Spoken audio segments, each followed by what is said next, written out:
Hello everyone, welcome students to this second video of the 7th class of the Strategic Management Unit. During this video we are going to speak about another very important strategic management technique within the company. You have to remember that we saw the macro environment, the micro environment, companies, the competitors, the market, but now we are focused on the strategies within the company, within the firm. And on the previous video, we spoke about the borders generic strategies, but in this video, we're going to focus on the Boston matrix. As you may see here, you can see a picture, and we are going to explain what's the meaning of such picture. At the end of the video, you have to already know perfectly what's the meaning of the four pictures that you can see here. As usual, we are going to start with the definition of the concept. The Boston growth share matrix, we call it growth share due to the two dimensions of the matrix, growth and share. We are going to see it later. It's a matrix, it's a planning tool created by the Boston Consulting Group. It's a very important consulting group that uses graphical representations of company products and services in an effort to help companies decide what of such products and services should keep, share, or invest more in. Another definition is that the Boston matrix is a measurement of how successful a company's products or service compare with competitors' products or services, and calculated and looking at each product share of sales in particular market and that market's rate of growth. Before speaking about the four quadrants, we are going to speak a little bit about the three main objectives of the Boston matrix. Let's say that the first objective of the Boston matrix is to ensure long-term value creation. You have to be aware that a company should have a portfolio of products or services that contains both high growth products in need of cash inputs and low growth products that generate a lot of cash. The business portfolio is the collection of businesses and products that make up the company. And the last Boston matrix objective is designed to help with long-term strategic planning, to help a business consider growth opportunities by reviewing its portfolio of products or services to decide where to invest, where to discontinue or develop products. And here you can find the image, the four quadrants. The Boston matrix is divided into four different quadrants depending on the two dimensions that we said before: market growth and relative market share. First of all, the star. A star is a business unit which has high market share in a growing market. Secondly, we have the question mark or problem child, which is a business unit in a growing market but without a high market share. Third, we have a cash cow. We can say that a cash cow is a business unit with a high market share in a mature market. And finally, we have a dog. We can say that dogs are business unit with a low share in static or declining markets. And before explaining the Boston matrix itself, we are gonna explain four premises from assumptions of such Boston matrix. First of all, if you want to gain market share, you will need to invest in a competitive package, especially through the investment in marketing. So market share is not going to arrive to you by chance. You have to invest in a competitive package. So a second premise, a second assumption is that market share gains have the potential to generate a cash surplus due to the effect of economics of scale. So it's very important that you take in account that it's not the same to sell one product than selling 100. You have to play with economics of scale. Third premise is that the maturity stage of the product life cycle is where any cash surplus is most likely to be generated.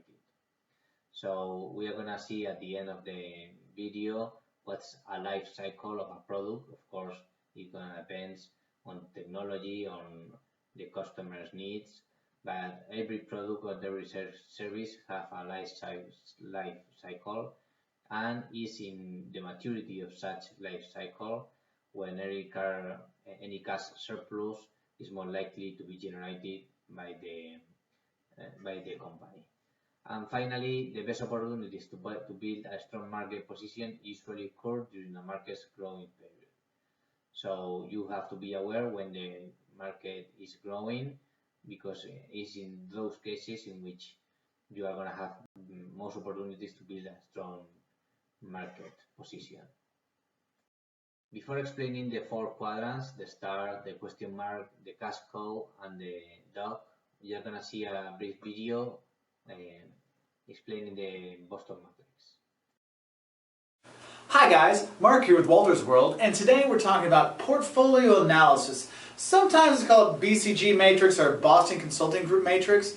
Basically what you do is you look at your portfolio products. So if you're Sony, you're looking at your computers, your laptops, your TVs, your PlayStations, all these things, and you start to analyze them.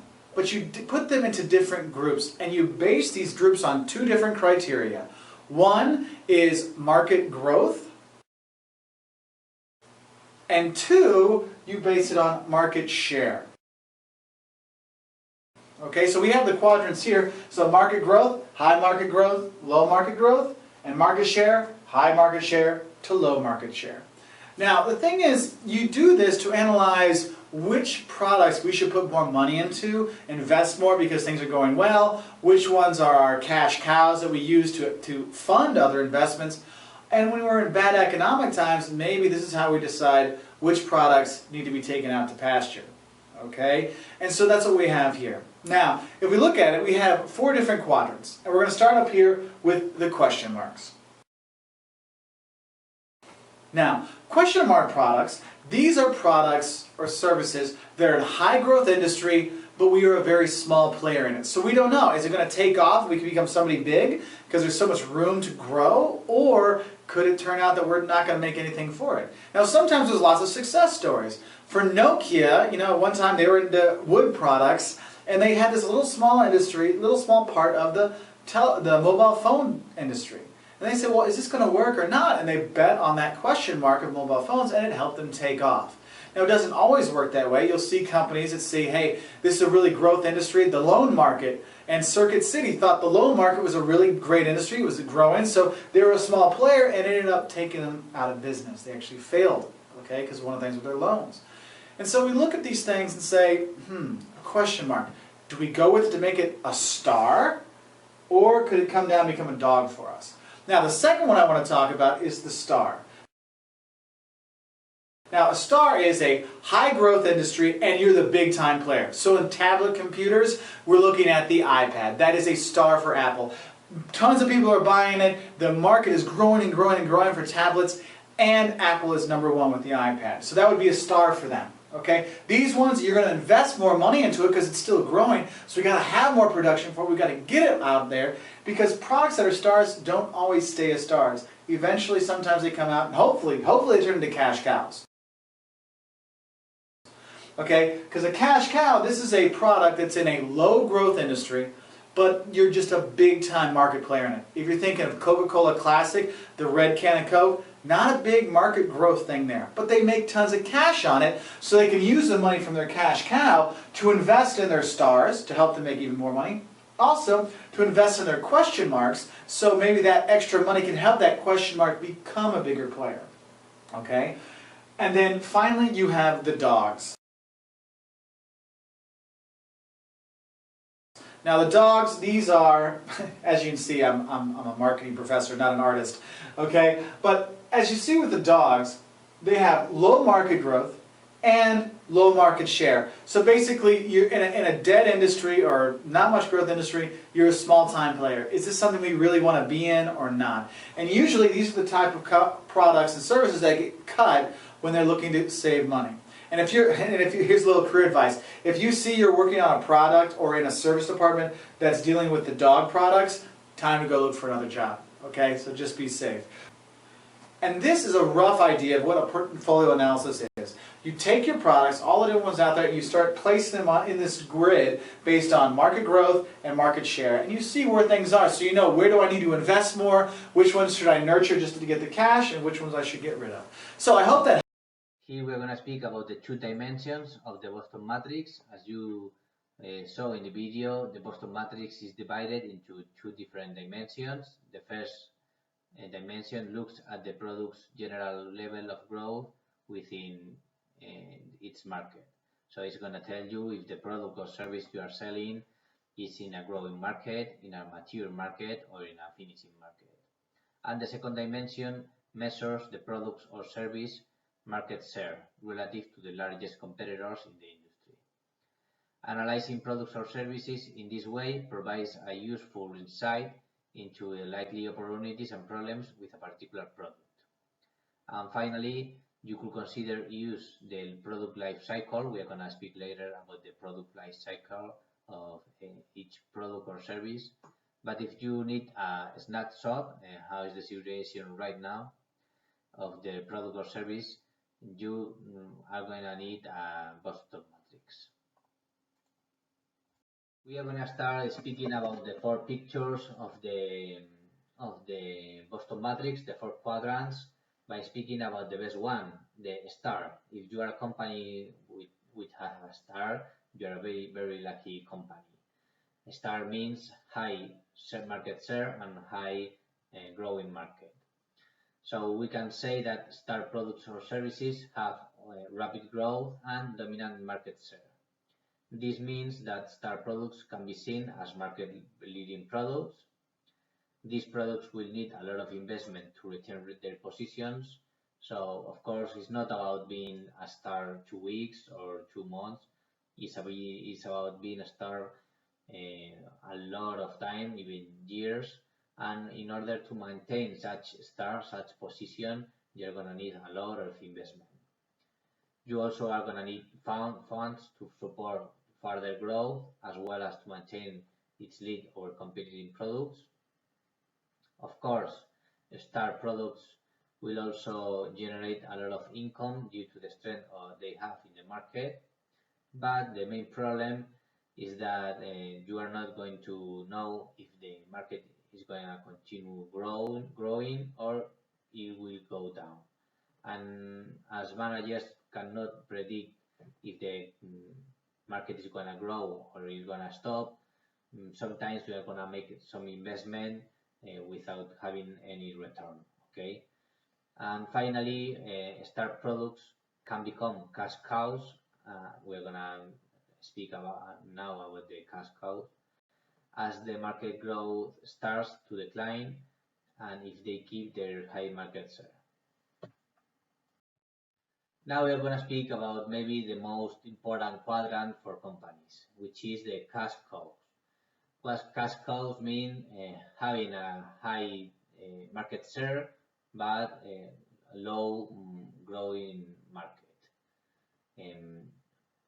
For explaining such quadrant, the best option would be remember from class 1 the Pareto principle or the 80-20 principle, which stated that more or less 80% of the consequences come from 20% of causes, or in this case 80% of incomes of companies in this case will cost more or less 20% of efforts of such companies. So you can imagine that the cash cows are maybe the most important ones for companies. As you may imagine, cash cows don't need the same level of support than the stars. This is due to less competitive pressures with a low growth market. So we are not in a growing market, we are in a low growth market, and therefore there are less pressures. We can think on, for example, Coca-Cola cans. Coca-Cola usually enjoy a dominant position that has been generated for economies of scale, but is not in a growing market. Okay, Cash cows are still generating a significant level of income, but it's not costing for the organization to maintain, because the company have a lot of experience on cash cows, and they can make the production cheaper. And these products or services, the cash cows, can be milked to fund star products. So it's very important that the company have a very important incomes in order to finance the stars. And a lot of times cash cows aim to finance stars on different companies. Continuing with the 4 quadrants, maybe the worst quadrant is a dog. We have to think that a dog means low share market and low growth. Product or services classified as dogs always have a weak market share in a low growth market. Dogs hold low market share compared to its competitors and operate in a slowly growing market. In general, they are not worth investment in because they generate low or negative cash returns. So a lot of times they generate even negative cash returns. These products are very likely making a loss or a very low profit at best. And this is very important, these products can be a big drain on management and time and resources. As well, you have to remember the Pareto principle. Maybe 80% of time and resources of a company could be focused on products or services that really don't worth it. And finally, the question for managers are whether the investment currently being spent on keeping these products alive could be spent on making something that would be more profitable. So, and a lot of times the answer to this question is yes. So maybe the best option for dogs would be to finish that product or service and start thinking in another one. And as you saw in the video, you have to wonder if you are working in a dog company, if the unique product or service that your company has is a dog. Maybe it's time to you to think on your future and quit such company. And the last picture, the last quadrant of the Boston Matrix is a question mark. Question mark means low share, but in a high growth market. Also, you can find the question mark referred as a problem child. These products or services prove to be tricky ones for managers. Question marks are brands that require much closer considerations as they hold low market share in a fast-growing markets. So a lot of times you do not know if maintain such product or service because they have a really low market share, but they are within a very high growth market. So you do not know if at the end they are gonna worth it or not. It could be that these products just need more investment behind them to become stars. So my recommendation always is to think carefully, and if you think that the product or service is worth it, you have to invest a lot so that the question mark could become a star. And here you can find sum up of the main features that we have seen. Just for recap, stars, they are market leaders. If you are a company with a star, you are a very lucky company. They are within a fast-growing market, and they require large investment to finance growth. And a lot of times, such finance comes from the cash cows. The cash cows are very profitable products or services. They are cash generating and they are within an established market. Related with question marks, their rapid growth, they are in a very rapid growth market, but they have very poor profits. And they are heavy financial required, and if we have to choose one word to define the question marks is uncertain. They are in a very highly growing market, but they are not giving us some income, so maybe you are going to finance such question marks so that they become stars. And finally, dogs, they operate at a cost disadvantages, static market, and few opportunities for growth and at reasonable cost. As if you are working in a dog company, of course, you have to quit it as soon as possible. And therefore, as we have seen, the basic idea behind the Boston Matrix is that the bigger the market share a product has, and the faster the product's market grows, the better it is for the company. Here you can find a couple of examples of each quadrant. For example, cash cows. We have already spoken about Coca-Cola, or here related to Apple, you have the iPhones, for example. They are not in a very growth market, but they really have a big market share. Regulated a dog, for example, you have the Sweetened Giants drink, or if you were speaking about Apple, we can refer, for example, for Apple TV. I don't think that they are in a growing market, and neither they have a big market share in comparison with Netflix or Amazon Premium or HBO. If you speak about a Star, for example, a bottled water, Dasani, and refer to Apple, you can think, for example, on iPads or those new products.